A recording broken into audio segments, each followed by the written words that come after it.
अस्सलाम वालेकुम।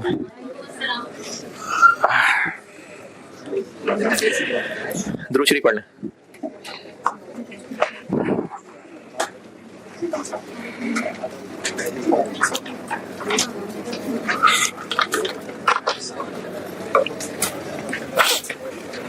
सवाल दिया था एक मैंने स्प्रिंग 23 का, और उसमें मटेरियल वाला एक पॉइंट जरा डिफरेंट था।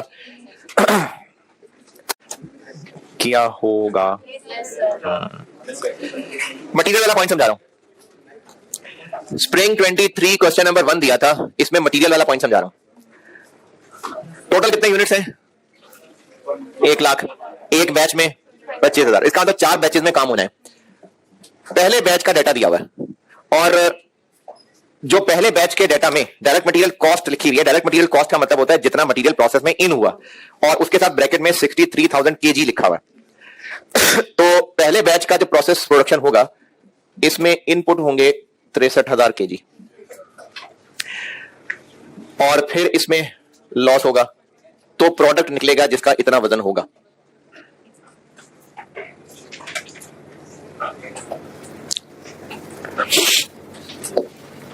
अच्छा, एक तो मैं आपको ना इस सवाल का तो जवाब दे ही रहा हूं, लेकिन एक और वैरायटी भी बता के डिस्कस कर रहा हूं कि अगर ऐसा नहीं ऐसा होता तो क्या होता, वो भी एक वैरायटी बताऊंगा। पहले बैच में इतना इनपुट होगा, और जो प्रोडक्ट बनेगा लॉस होगा 5%। लेकिन इस सवाल में बाकी नॉर्मल सवालों से डिफरेंट ये काम है कि 5% ऑफ व्हाट? आउटपुट का। 5% ऑफ आउटपुट। ये इतना सीधा सीधा तो नहीं लिखा हुआ 5% ऑफ आउटपुट, ये लिखा हुआ है कि 5% ऑफ उतना मटेरियल जो अल्टीमेटली प्रोडक्ट का हिस्सा बनेगा। ये मतलब है 5% ऑफ आउटपुट का। और प्रोसेस कॉस्टिंग के ना गालिबन कोई 1-2 सवालों में ऐसा हुआ है। तो 63,000 में से एक्स का 5% माइनस होगा तो आउटपुट निकलेगा। तो यहां से हमें पता चलेगा कि आउटपुट यानी प्रोडक्ट का वजन कितना होगा? 60,000 केजी। अब हर बैच में जो 25,000 यूनिट्स बना करेंगे उनका वजन है 60,000 किलो, और अगले बैच में लॉस कम हो जाएगा तो वजनी प्रोडक्ट बेचना शुरू कर देंगे, फिर इनपुट कम कर लेंगे। तो पहले बैच में इतना प्रोडक्ट वजनी होगा जिसके लिए इतने किलो इन मटेरियल डालना पड़ेगा। सेकंड बैच में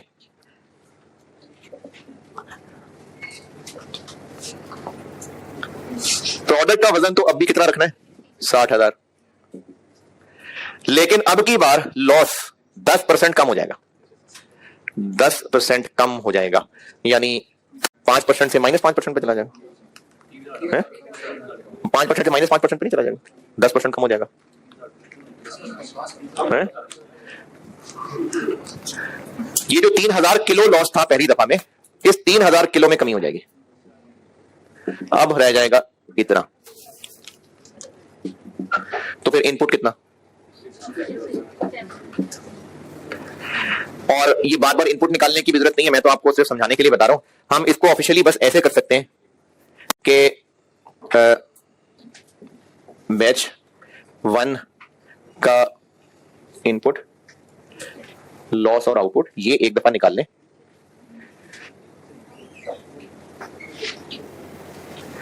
जब ये एक बार निकाल लिया तो उसके बाद ये कर लें कि total material input for 4 batches.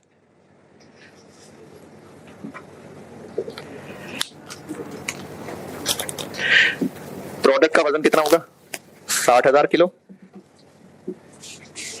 2,40,000 kilo.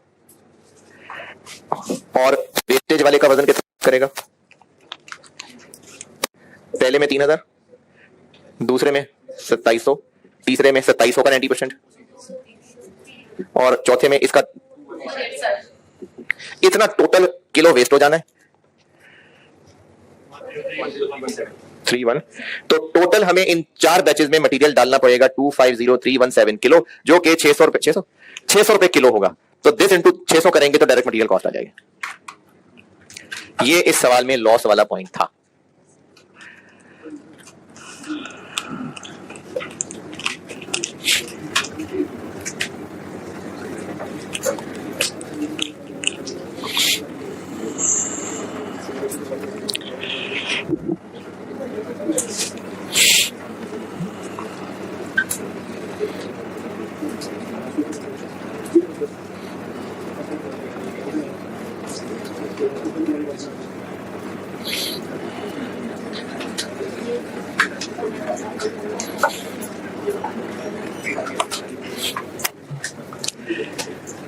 जिन्होंने भी किया है स्प्रिंग 23 क्वेश्चन नंबर 1 मटेरियल में, और कोई एतराज? जिन्होंने भी किया है, किन्होंने किया है? चल ठीक। लेबर में मसला नहीं, वेरिएबल ओवरहेड में, वेरिएबल ओवरहेड में भी नहीं थे, तो 20% निकाल दिए तो फिर पीछे वेरिएबल रह गए ना, तो 20% फिक्स्ड में एतराज होगा। मैंने जो परसों सवाल पूरा किया था, परसों या कल परसों, उसमें भी ना मैंने आपको वो खास रीजन नहीं बताई थी, बस ये कहा था कि डेप्रिसिएशन में लिख रहा हूं, रीजन इसकी बाद में आएगी। तो बस यही जवाब मेरा भी है कि इसमें जिन्होंने 20% के साथ शुरू किया है, इसको क्यों शामिल नहीं किया, बाद में रीजन। बस मेनली ये मैंने आपको मटेरियल और लेबर ही करवाना था। Spring 23 done.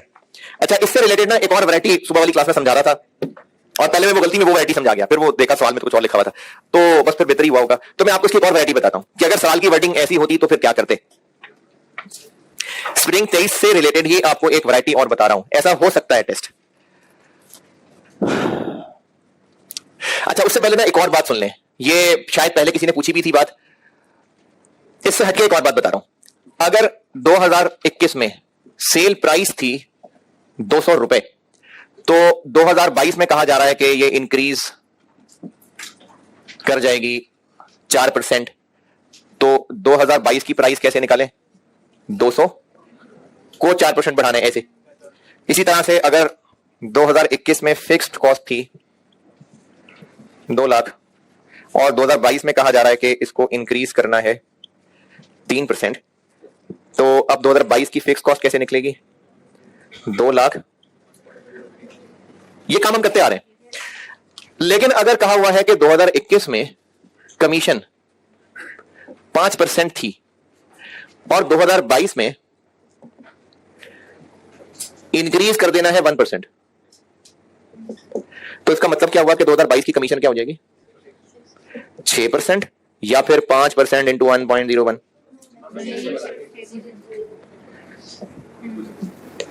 जब कोई अमाउंट होती है ना, रुपीस या इवन के यूनिट्स, और उनको परसेंटेज बढ़ाने कम करने की बात कर रहे होते हैं, तो हम ये करते हैं। लेकिन अगर एक चीज है ही परसेंटेज में और उसको बढ़ाना है परसेंटेज, तो वो सिंपली एडिशन ही होती है। नहीं सही बता सका, एक मिसाल और देता हूं। एक बैंक का लोन था, इंटरेस्ट रेट 12%, अगले साल वो 1% बढ़ा रहे हैं, तो 13%। या ये करेंगे 12% इंटू 1.01, ये तो नहीं करेंगे ना, 13% कर देंगे, क्योंकि एक चीज है ही ओरिजिनली परसेंटेज में और हम कह रहे हैं कि इसमें इतने परसेंट इजाफा हो जाएगा, तो सिंपली एडिशन है। लेकिन अगर एक रुपीस या क्वांटिटीज यूनिट्स थे और उसमें परसेंटेज इजाफा है, तो वो इस तरह से हो रहा है। ये फर्क आया, पक्की बात है, समझ। अब इस सवाल से रिलेटेड एक वैरायटी बताने लगा। स्प्रिंग 23 में जो कहानी लिखी है ना, उससे रिलेटेड एक वैरायटी बता रहा हूं कि अगर ऐसा होता तो उसको हम कैसे हैंडल करते।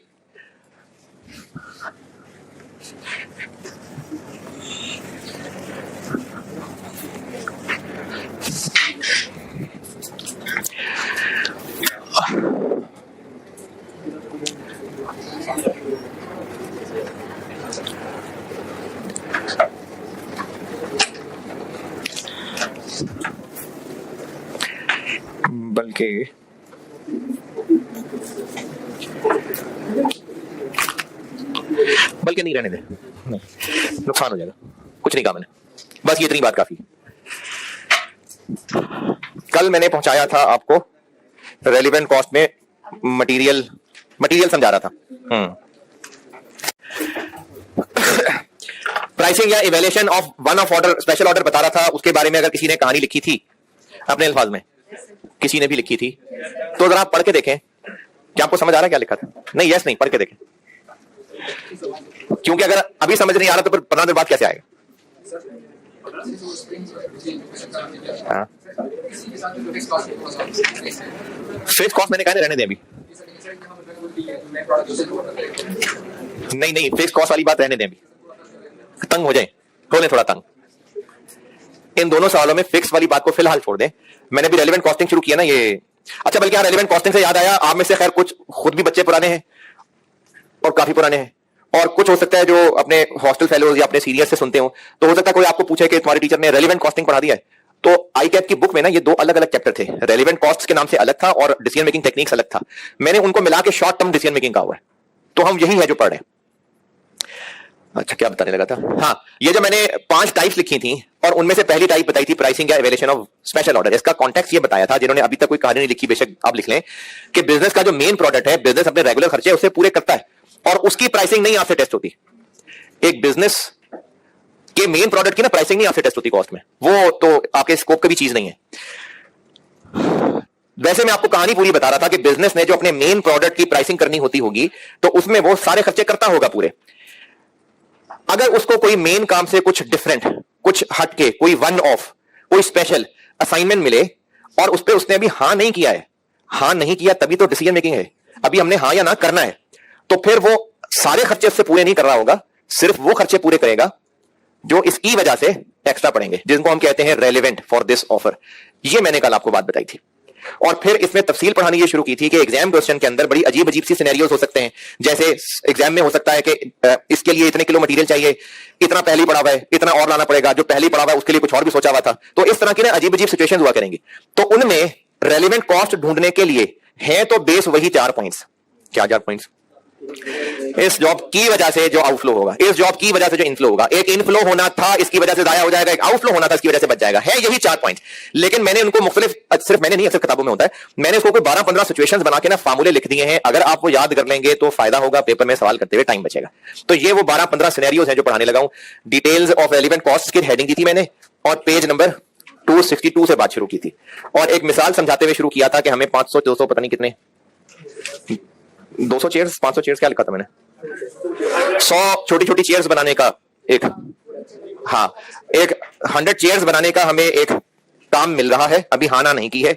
उसके लिए जो जो रिसोर्सेज चाहिए होंगे, जिनमें मैंने मटेरियल लिखा था कुछ किलो, पता नहीं 210 किलो, फिर लेबर के आर्ज लिखे थे, और भी चीजें चाहिए होंगी। तो अब हम करने ये लगे हैं कि इन 100 चेयर्स के अगर कस्टमर हमें पैसे दे रहा है पूरी 100 चेयर्स के 80,000, तो हमने देखना है कि हां करें या ना करें। तो प्रॉफिट हुआ तो हां कर देंगे। तो इसमें से माइनस करने के लिए क्या फिगर्स यूज करनी है? इन रिसोर्सेज की रेलेवेंट कॉस्ट। अब वो रेलेवेंट कॉस्ट क्या होंगी ये सिखाने की कोशिश कर रहा हूं। ये है सारा जो सब बताने लगा।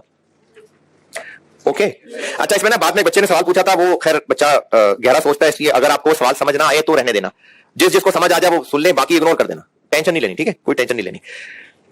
ये कैलकुलेशन सिर्फ ये जानने के लिए हो रही है कि प्रॉफिटेबल है या नहीं। इसमें से क्या माइनस करेंगे? इन रिसोर्सेज की रेलेवेंट कॉस्ट। और कल थोड़ी बहुत तो बातें बताई ही थी, जो फिजिकली पड़ा हुआ मटेरियल हम इस जॉब पे यूज कर लेंगे तो वो कितने का खरीदा था ये रेलेवेंट है, इसकी वजह से और कितना खर्चा होगा ये रेलेवेंट है ना। ये सिर्फ और सिर्फ हां या ना करने की जो हम कैलकुलेशंस कर रहे हैं उसमें इस्तेमाल हो रहा है। असल में जब ये होगा काम, असल में जब ये मटेरियल फिजिकली इस पे लगेगा तो बुक्स में एंट्रीज कौन सी अमाउंट पे होंगी? वो रेलेवेंट कॉस्ट पे नहीं होंगी। वो जो बुक्स में आ रही होगी इन्वेंट्री, वो उसके ऊपर ही होंगी। यानी वो पड़ा हुआ मटेरियल जब इस जॉब पे लगना शुरू होगा तो ये वाली working process debit, raw material inventory credit, कितने से? जितनी कॉस्ट पे वो बुक्स में आ रहा था। तो एंट्रीज करते हुए वो सारी एक्चुअल कॉस्ट ही इस्तेमाल हुई होंगी। ये रेलेवेंट कॉस्ट हम किस लिए पढ़ रहे हैं? सिर्फ डिसीजन लेने के लिए कि करना है काम के नहीं करना, बस। उसके बाद ये पेज फाड़ के फेंक दे, इसका काम खत्म हो गया, जाने दे, ऊपर से जा रहा तो जाने दे। तो हम जो रेलेवेंट कॉस्ट ले रहे हैं ये डेबिट क्रेडिट के लिए नहीं हो रहा है, ये सिर्फ हम ये असेस करना चाह रहे हैं कि काम अच्छा है कि नहीं। एक बार असेस कर लिया और हां करके जब फिजिकली काम शुरू हो जाएगा तो चाहे वो प्रोसेस कॉस्टिंग हो, चाहे इन्वेंट्री वैल्यूएशन हो, वो वही है जो पहले चैप्टर में पढ़ते रहे। रेलेवेंट कॉस्ट सिर्फ इवैल्यूएशन करने के लिए होती हैं, बस। ठीक है, तो कल मैंने जो किया था उसका एक रिकैप दे देता हूं। हमने ये पढ़ा था कि, और मैंने डायरेक्ट मटेरियल पढ़ाना शुरू किया था कि हम ये देखेंगे जो मटेरियल चाहिए वो हमारे रेगुलर यूज का है या नहीं है।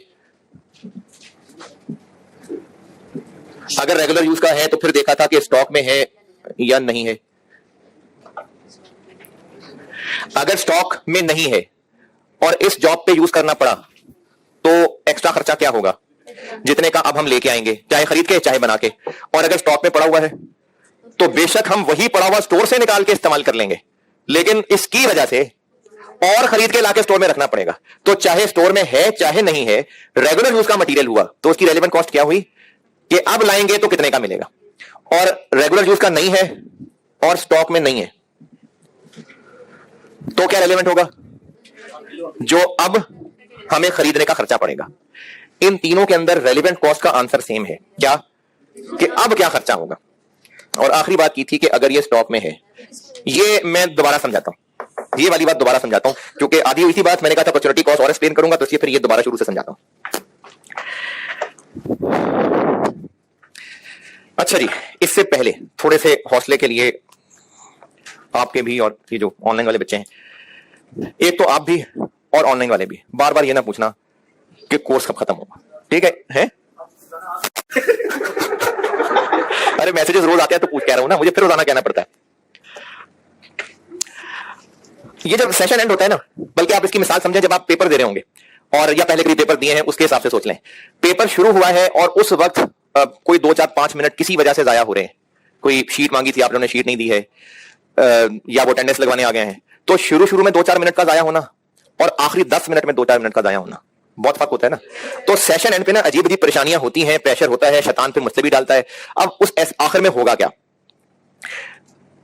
आपको लगेगा कि सर आखिर में आके क्या एक्स्ट्रा क्लासेस रख रहे हैं, पहले ही ढंग से पढ़ा लेते, है ना?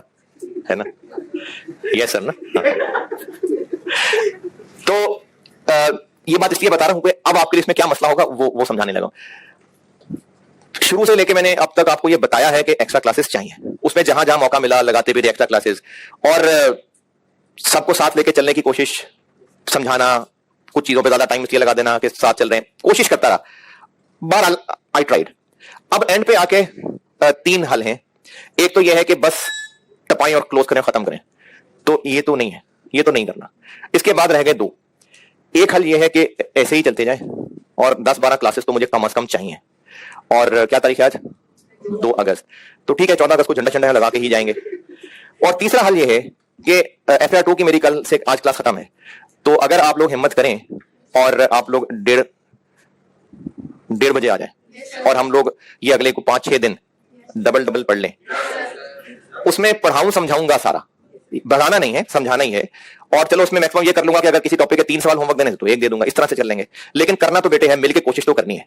तो हम कल से कर लें डबल। अब ये इतनी लंबी कहानी इसलिए सुनाई है क्योंकि अगर आप ये सोचेंगे ना बैठ के कि भाई ये क्या बात हुई, शुरू से ही ठीक कर लेते, आप अगर वैसे सोचेंगे ना मैकेनिकली, तो बहुत सारी चीजें आ सकती हैं कि वो फलाना ओवर को ऐसे खेल लेता, फिर अगर बाबर आदम ने ऐसे ना किया था तो ऐसे कर लेता।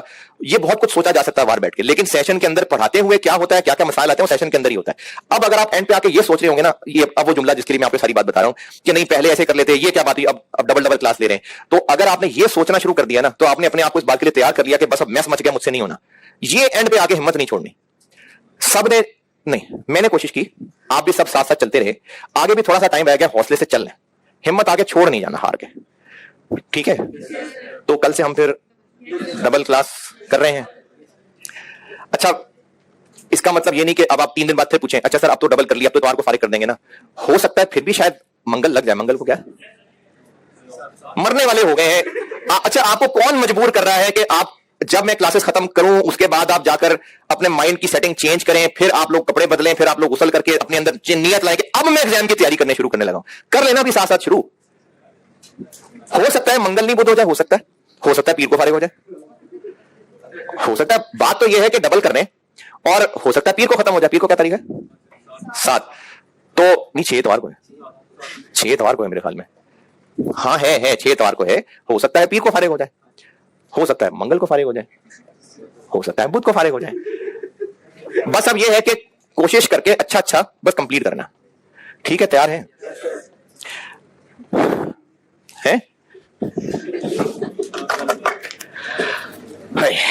ये बात बताता हूं दोबारा से।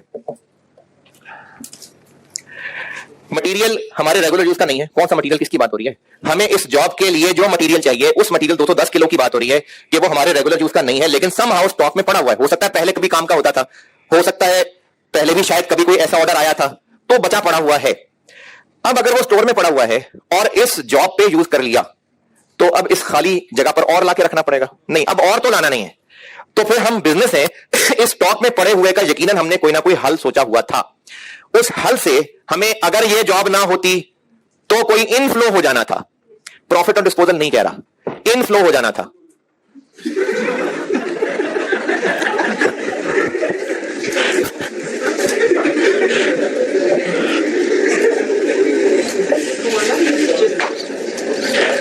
ठीक है, बच गए।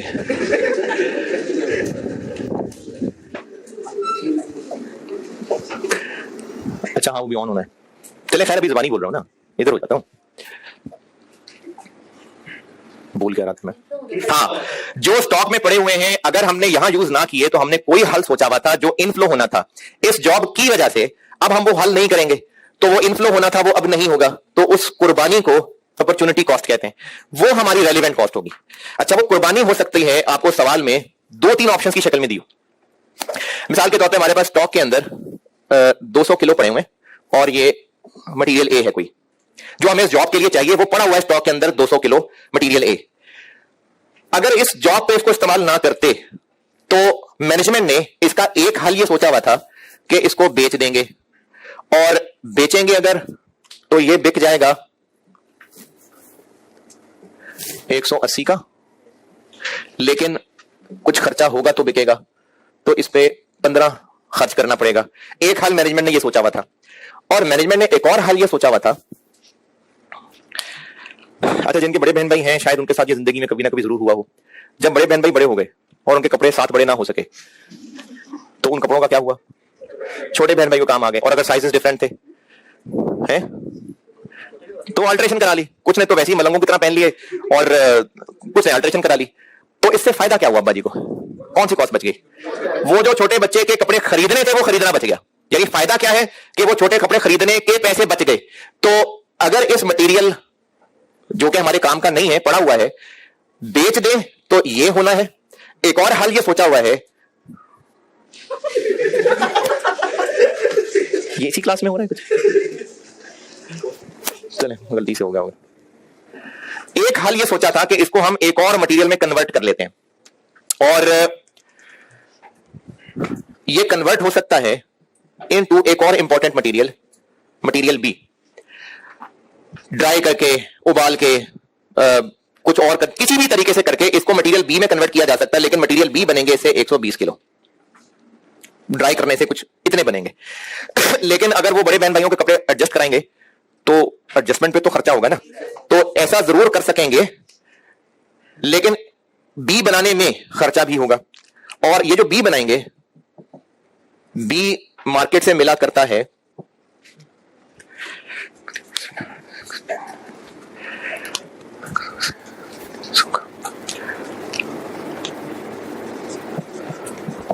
इतने का, और हमें ये सारा काम करने पे खर्चा होना था 1700 रुपए, ये खर्च होने थे। एक हल सोचा हुआ था कि इसको बेच आते, और एक हल ये सोचा हुआ था कि इसको हम मटेरियल बी में कन्वर्ट करवा लेते हैं। अच्छा, ये बात हो क्या रही थी? बात ये हो रही थी कि अगर जो हमें मटेरियल चाहिए जॉब के लिए वो रेगुलर यूज का नहीं है और स्टॉक में है, तो फिर अब हम इसको अगर इस जॉब पे यूज कर लें तो और लाके स्टोर में रखना पड़ेगा? नहीं। तो फिर इसकी रेलिवेंट कॉस्ट क्या होगी कि इसका जो हल सोचा हुआ था वो कुर्बान करना पड़ेगा, तो वो कुर्बानी रेलिवेंट कॉस्ट होगी, और उस कुर्बानी को इंग्लिश में कह रहे थे अपॉर्चुनिटी कॉस्ट। अब मैं ये बताने लगा हूं कि इस अपॉर्चुनिटी कॉस्ट को सवाल में पहचानने के लिए आपको हो सकता है मुख्तलिफ सिनेरियोज दिए, जिनमें से तीसरा मैं बगैर समझाए लिखूंगा, वो लेबर के बाद समझा सकूंगा। समझा ये दो रहा हूं। एक सिनेरियो हो सकता है कि हम इसको जाके कहीं बेच दें इतने का, एक हो सकता है कि इसको हमने सोचा हुआ था कि मटेरियल बी में कन्वर्ट करा लें, उससे ये होना था, और एक हल हमने और सोचा हुआ था, ये तीसरी बात मैं आपको ना समझाए बगैर बता रहा हूं, कि हम इस ए से कोई और प्रोडक्ट बना के वो प्रोडक्ट बेचते और उस प्रोडक्ट पे इतना कमा लेते। एक हल ये सोचा हुआ था, लिखता हूं भी कितना कमा लेते। तीनों बातें दोबारा। जो स्टॉक में पड़ा हुआ है ए, अभी इस वक्त 200 किलो पड़ा हुआ है और ये हमारे रेगुलर यूज का नहीं है, और इस वक्त डिस्कशन ही क्या हो रही है कि हमें स्पेशल ऑर्डर के लिए मटेरियल ए चाहिए, और इसकी रेलेवेंट कॉस्ट क्या होगी? Opportunity cost. अपॉर्चुनिटी कॉस्ट क्या है? जो इससे इनफ्लो होना था वो नहीं होगा, लेकिन अब वो इनमें से कौन सा लेंगे हम? तो इनमें से हमें अकलमंदी में जो हायर है वही लेना है। यानी अगर ये जॉब ना होती तो हम इनमें से कौन सा काम करने वाले थे जिसमें ज्यादा फायदा होना था, वो टोटल कर लेते हैं। इस ऑप्शन पे चलते तो क्या मिलना था?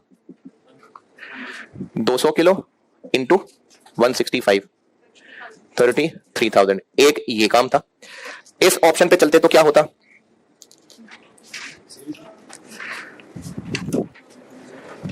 350 बचता। क्यों बचता? बी परचेज ना करना पड़ता इंटू 200 किलो, लेकिन 1700 खर्च भी करना पड़ता, 40, 300। और हम एक और हल सोच रहे थे कि इस 200 किलो मटेरियल से एक और तरह का प्रोडक्ट बना लें, जिसको अगर बना लेते और बेच लेते तो इससे हम लोग इतनी कंट्रीब्यूशन कमा लेते। ये 36,000 कैलकुलेट कैसे किया ये अभी नहीं, ये मैं आपको लेबर पढ़ाने के बाद समझा सकूंगा, अभी बस लिख दिया मैंने 36,000। तो हम अगर इस जॉब को ना करते तो फिर हम इस पड़े हुए मटेरियल का क्या करते, ये करते। इसको हम कुर्बानी यानी अपॉर्चुनिटी कॉस्ट लेंगे। यानी अगर रेगुलर यूज नहीं है, स्टॉक में पड़ा हुआ है और इस जॉब पे यूज ना करते तो उसके एक से ज्यादा पॉसिबल हल बताए हुए, तो हमने अपॉर्चुनिटी कॉस्ट किसको लेना है, जो इन सब में से हाईएस्ट है।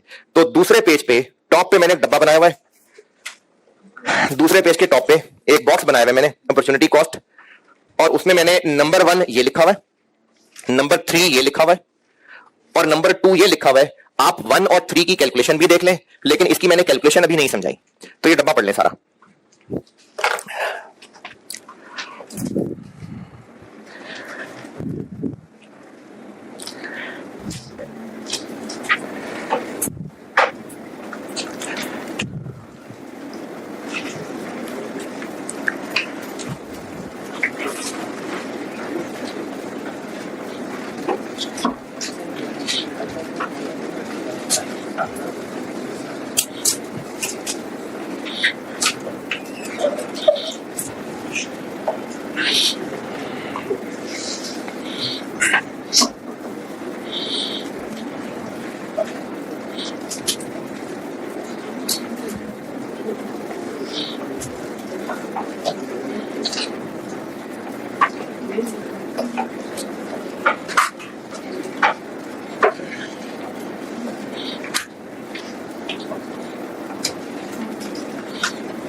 सेल की थी हाँ। इस सारी डिस्कशन में ना ये तो कहीं कंसिडर ही नहीं हो रहा कि ये कितने का खरीदा था, वो तो कहीं रेलिवेंट ही नहीं है, वो तो पास्ट है। रेलिवेंट के अंदर हम सब फ्यूचर ही कंसिडर करने लगे कि ये नहीं तो ये होगा, ये नहीं तो ये होगा, सब होगा होगा, यहाँ था कुछ नहीं है।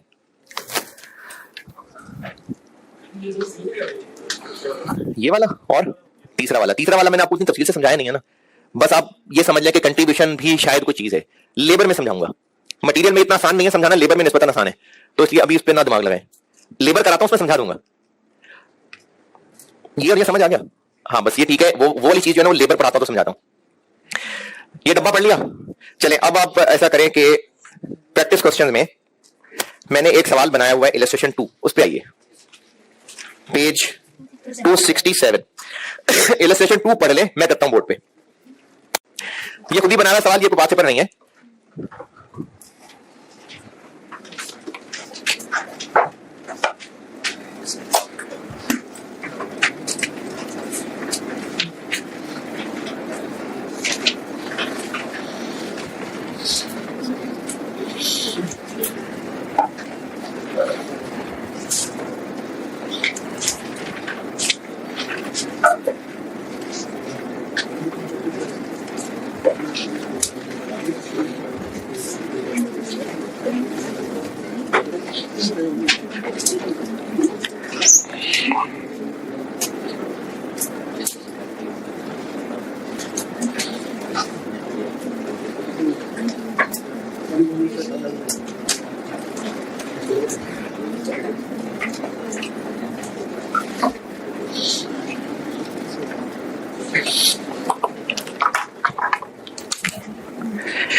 हाँ जी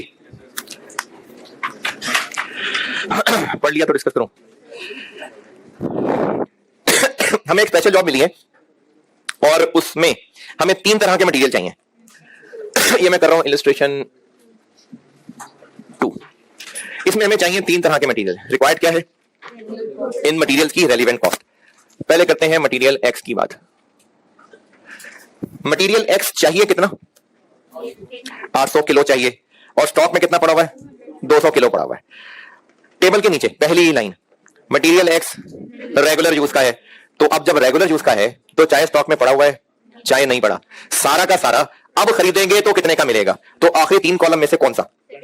करंट परचेज प्राइस। ये जो है ना ओरिजिनल परचेज कॉस्ट, ये है कि जो स्टॉक में पड़ा हुआ है वो कितने का खरीदा था इररिलेवेंट चीज होती है क्योंकि वो तो पास्ट हो गया।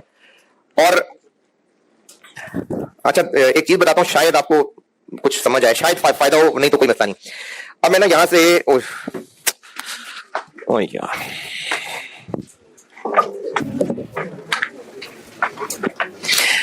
अच्छा एक बात बता रहा हूं, शायद मीनिंगफुल हो शायद फायदा हो, नहीं तो इग्नोर। अब मैं ना ये चल के यहां तक पहुंचा हूं और अब मैंने फैसला करना है कि यहां से राइट या लेफ्ट। इस फैसले को करने के लिए ये रेलिवेंट है कि मैं गुजर के कहां से आया हूं? नहीं ना, अब हमने देखना है, मैंने देखना राइट क्या है लेफ्ट क्या है, बस ये देखना है। जो गुजर आया वो गुजर आया। तो डिसीजन मेकिंग करते हुए पास्ट रेलिवेंट नहीं होता, जो अब से ऑनवर्ड होना होता है उसको देख के फैसला करना होता है। इसलिए जो स्टॉक में पड़ा हुआ है वो कितने का खरीदा था इररिलेवेंट बात है। तो मटेरियल एक्स के कितने किलो चाहिए? चूंकि सारे के सारे ये है रेगुलर यूज ही, इसलिए चाहे स्टॉक में है चाहे नहीं है, इन पे हम रेट लेंगे कि अब कितने का मिलेगा। 23 18,400 ये हो गया मटेरियल एक्स। नहीं एक ही बात, price cost same, original purchase cost original purchase price एक ही बात है। ये मेरे सवाल लिखने की आप समझ लें कि केयरलेस पॉइंट है, क्योंकि मैंने इसमें कोई ट्रांसपोर्टेशन तो डालनी नहीं थी।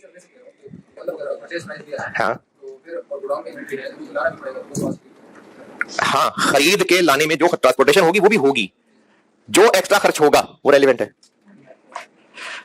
मटेरियल वाई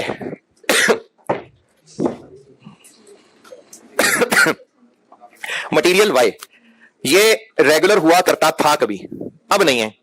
तो पहले रेगुलर होता था अब नहीं है, और अब जब नहीं है तो फिर क्या करना था? तो कुछ भी किसी काम का नहीं है, तो किसी काम का नहीं है तो फिर भी हमने इसको बेच ही देना था। तो अब ये वो हो गया नॉट ऑफ रेगुलर यूज, लेकिन ये उसकी बात हो रही है जो स्टॉक में पड़ा हुआ है। चाहिए कितना? 600, स्टॉक में कितना है? तो जो 200 नहीं है वो तो लाना ही है, वो कितने का लाएंगे? 19 का। लेकिन जो स्टॉक में पड़ा हुआ है 400, इसकी बात हो रही है। ये 400 किलो जो स्टॉक में पड़ा हुआ है ये अब चूंकि हमारे काम का नहीं है तो इसके लिए रेलिवेंट कॉस्ट होगी इसकी कुर्बानी। और इसकी क्या कुर्बानी है कि अगर ये जॉब ना होती तो हम इसको डिस्पोज कर देते, कितने का? 12।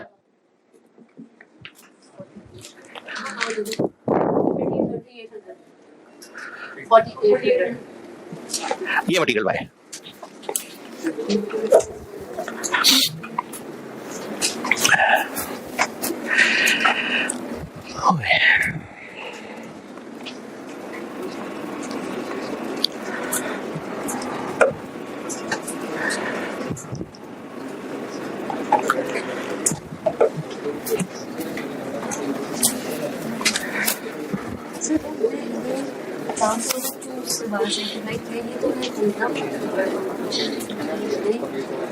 चार सौ खरीदना पड़ा है।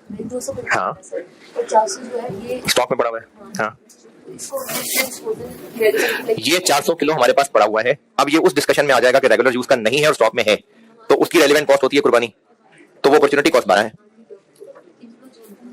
जी। मटेरियल वाई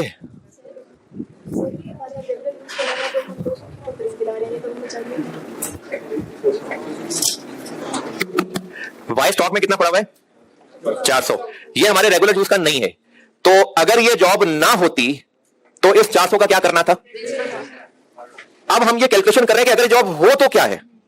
अगर ये जॉब हो तो इतना और खरीद के लाएंगे, और ये नहीं बेच सकेंगे तो इतनी कॉस्ट है। अभी फिलहाल हमारे काम का नहीं है, लेकिन ये कैलकुलेशन किस बात की हो रही है कि अगर ये जॉब कर लें, तो अगर ये जॉब कर लें तो इसकी वजह से क्या होगा? इतना और खरीदेंगे, इतना खर्च होगा, इतना इनफ्लो होना था, नहीं हो सकेगा, तो वो भी एक रेलेवेंट कॉस्ट है। अभी तो बेकार है, लेकिन अगर जॉब करें तो ये उसके हिसाब से कैलकुलेशन है। मटेरियल वाई मटेरियल जी ये भी हमारे रेगुलर यूज का नहीं है, लेकिन हमने इसका एक हल सोचा हुआ है कि इससे मटेरियल बी बना सकते हैं, और मटेरियल बी बना ले तो मटेरियल बी के फायदे पैसे बच जाने थे। तो ये सारी डिस्कशन तो उसकी है जो स्टॉक में पड़ा हुआ है। चाहिए कितना? 500। स्टॉक में कितना है? तो 200 तो 12 लाना ही पड़ेगा, 200 तो लाना ही पड़ेगा। तो वो जो 200 लाएंगे वो कितने का मिलेगा? 8,000। 8,000। अब तो बात रह गई कि वो जो 300 स्टॉक में पड़ा हुआ है उसका क्या करना है। अब ये जो 300 पड़ा हुआ है स्टॉक में, इसके सोचे थे दो हल, लिखा एक ही है लेकिन ऊपर टेबल में फिगर से एक और हल अंडरस्टूड है। हम इसको बेच भी सकते थे। अगर बेचते तो कितने का बिकता? तो 300 इंटू 20, इससे मिलना था हमें 6,000। और एक हल ये था कि हम इसको कन्वर्ट करवा लें। 300 किलो जी से कितने बी बना लेने? 600। बल्कि ये 300 किलो से, मैं वर्किंग ये बता रहा हूं, मल्टीप्लाई नहीं। इस 300 किलो से कितने बी बना लेने? 600। ये कैसे? लिखा हुआ है कि 1 जी से 2 बी बन जाने, तो इतने बी बना लेने थे और एक बी कितने का मिलता है? इतने पैसे बचा लेने थे। लेकिन हमें इन 300 किलो से बी बनाने में इतना खर्चा भी लगेगा। ये आखिरी लाइन की अंग्रेजी का ये मतलब है। बी 600 बना लेते, 13 रुपए का एक बी ना खरीदना पड़ता, इतना पैसा बचता, लेकिन इतना कन्वर्जन पे खर्च होता। तो इस रास्ते से चलते तो कुर्बानी हम कहेंगे इसको। तो इन 300 किलो की रेलेवेंट कॉस्ट हो जाएगी 7,500। ये मैंने 300 से क्यों किया है? क्योंकि लिखा हुआ है कि 1 G can be converted into 2 B after incurring conversion cost of ₹1। मतलब जी पे 1 रुपया लगाएंगे ना, तो जी के तो 300 है, तो जी पे 1 रुपया लगाने के बाद 2 बी बन जाएंगे। बाकी तो फिर प्रैक्टिस में और आते ही रहेंगे आगे। मटेरियल में ये इतना ही था, बाकी फिर और सवालों में चलेगी प्रैक्टिस। ये लेबर, डायरेक्ट लेबर, मटेरियल के आगे और सवालों में चलेगी प्रैक्टिस। अभी फिलहाल समझाने के लिए इतना काफी है। हाँ, एक चीज रह गई, सवाल में ऐसा होगा, प्रैक्टिकली ऐसा होगा, बहुत कम चांस है, लेकिन क्या पता सवाल में हो जाए ऐसा, इसलिए चीज बताने लगा। इस 12 रुपए को हम रेलिवेंट क्यों ले रहे हैं? क्योंकि ये 400 किलो जो वाई पड़ा हुआ है, इसको हमने इतने का बेच देना था। अगर इस जॉब पे यूज कर लिया तो वो जो बेच के इनफ्लो होना था वो नहीं होगा, इसलिए हम उसको एक रेलिवेंट कॉस्ट ले रहे हैं। यानी 4800 इन हो जाना था, वो हमें कुर्बानी देनी पड़ रही है, इसलिए हम इसको एक रेलिवेंट कॉस्ट ले रहे हैं। ठीक है, कुर्बानी देनी पड़ रही है।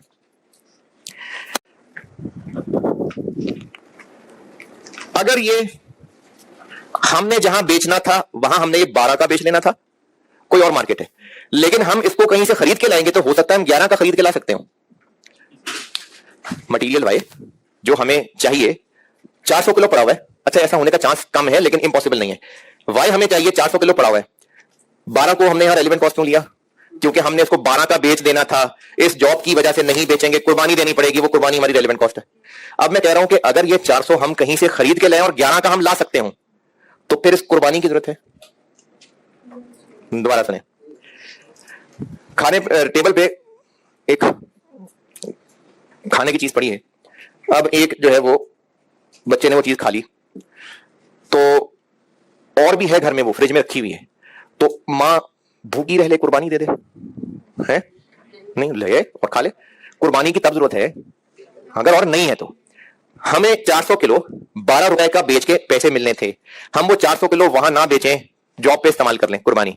लेकिन अगर मार्केट से 11 रुपए का मिल रहा है तो क्या वो 11 का दफा करें और ये 12 की कुर्बानी दे दें? फिर वो जो बिकना था उसको बेचें, 11 का ले आए, तो रेलिवेंट कॉस्ट क्या होगी? 11। ये मैंने पहले पेज के आखिर में सबसे बात लिखी हुई है। हो सकता है, इंपॉसिबल नहीं है, क्योंकि खरीदते किसी और इलाके से हैं, बेचते किसी और इलाके से हैं। जाहिर है दुकानदार अगर आपको बेच रहा है और वो उसी इलाके में खरीद भी रहा है तो फिर प्रॉफिट कैसे कमाएगा? तो इसलिए इतना भी इंपॉसिबल नहीं है।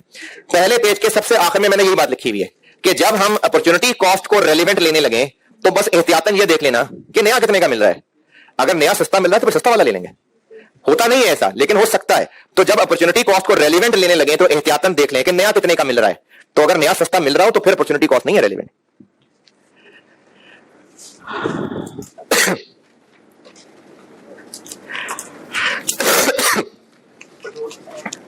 क्या हो गया?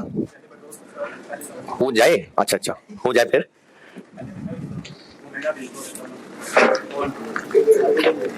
है हाँ तो इस शेर में शायद कहना क्या चाह रहा है मैं चले कोई बल्कि चले बस ठीक है बस क्योंकि वो लेबर की लंबी बात है तो ये बस लेबर कल कराऊंगा मैं ठीक है अल्लाह हाफिज